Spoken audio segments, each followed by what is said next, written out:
Hello and welcome to Snowrunner News, and we have new mods in Snowrunner Mods.io. I'm UK Gamer 828 and I take you through Snowrunner News as it happens. Now, over the last episode we had the suggestions and I want to thank everyone for adding to them.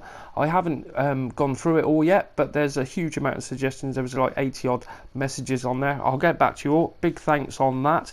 Now, going on to the latest news, what do we know? Well, today I posted a little video on the Chevrolet Apache, so that's out now, but we've all got to pay for that, which is a little bit of a downer.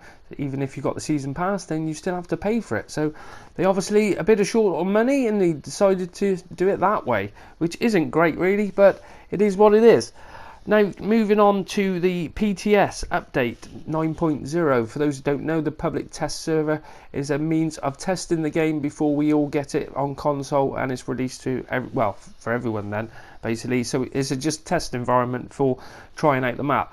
Now, we did expect that. They did say 2 weeks ago, just over 2 weeks, that would go onto the PTS, and it's still not there. So we don't know what's going on with phase 2 yet whatsoever. All we know is that it's the Yukon territory. There's 2 cats what are coming. There might be possibly another truck as well, and we've got new cargo options for that. So it's going to be good, but they're keeping it very quiet about what's going on with it. Now, when they tweeted earlier about the Apache coming out, and then after that they actually said and I quote, "The Classico DLC pack is not part of the season pass."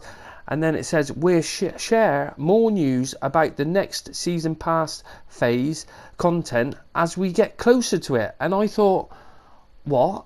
What do you mean, as we get closer to it? So I think we're going back down that same song and dance with phase 1, where they're not going to say anything for weeks and then go, "Oh yeah, it's coming winter," or something like that, because I was expecting it to come on PTS, and it's not even, no sign of it whatsoever at the moment. Whether it's going to come there this week, I really don't know. But it was just the wording of that.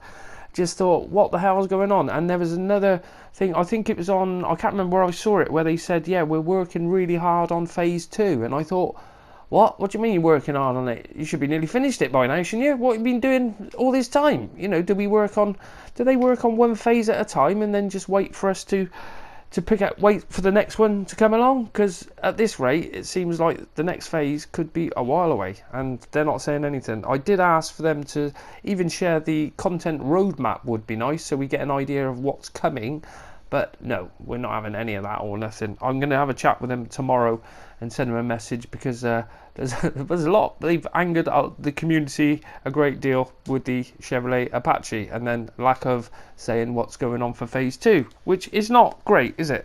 But what can we do? What can we do? We just sit and wait for things to happen.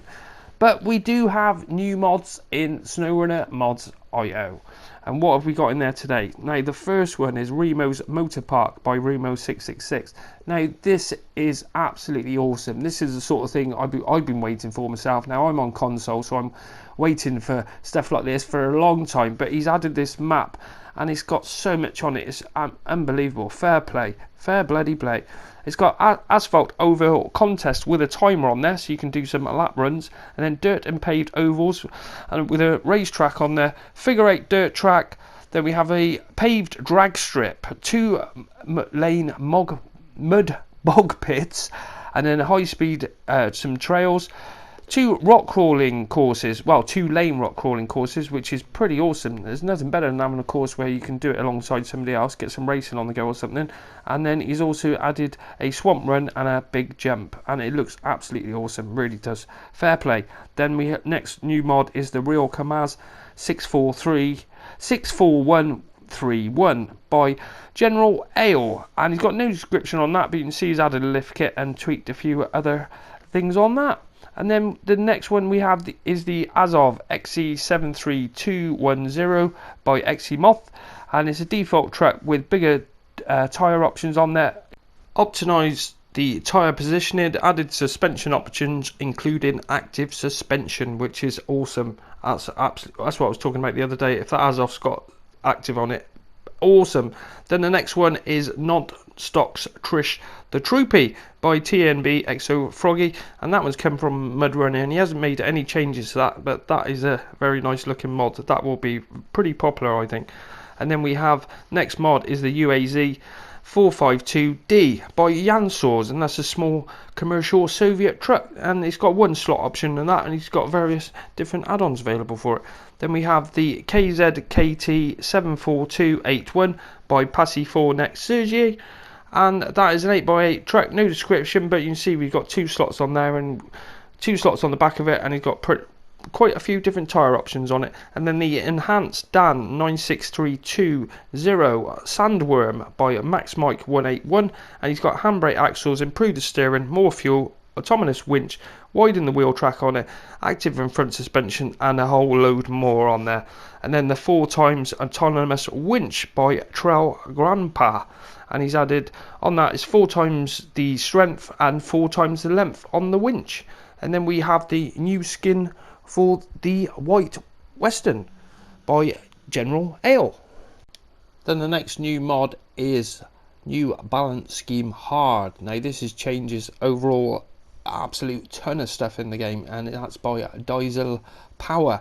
And I'll just give you a few of the things where he's put saddle high for trucks only, cargo weight increased, the crane weight, improved, weight of trailers and task increased, and tweaked so much stuff on there. There's a huge amount, extensive list, and that is a complete game changer. You add that into your game and it's a lot harder, a lot more realistic for you anyway. Then the next new mod is Track Day Don by Remo667, and he's adjusted the weight on that, 3 different suspensions, tweaked the engines, and a new high power engine and highway and dirt tyres as well. And then we have the GMC MH9500 JB edition by J Boosted, and he's tweaked the engine and transmission on that, more fuel, there's more paint on there, tyres, auto winch, custom horn, exhaust and bumper options added. So that's your lot for Snowrunner news, and that's your lot for new mods in Snowrunner Mods IO. I hope you found this episode useful or helpful, or you just rather enjoyed listening to me going on, or you didn't.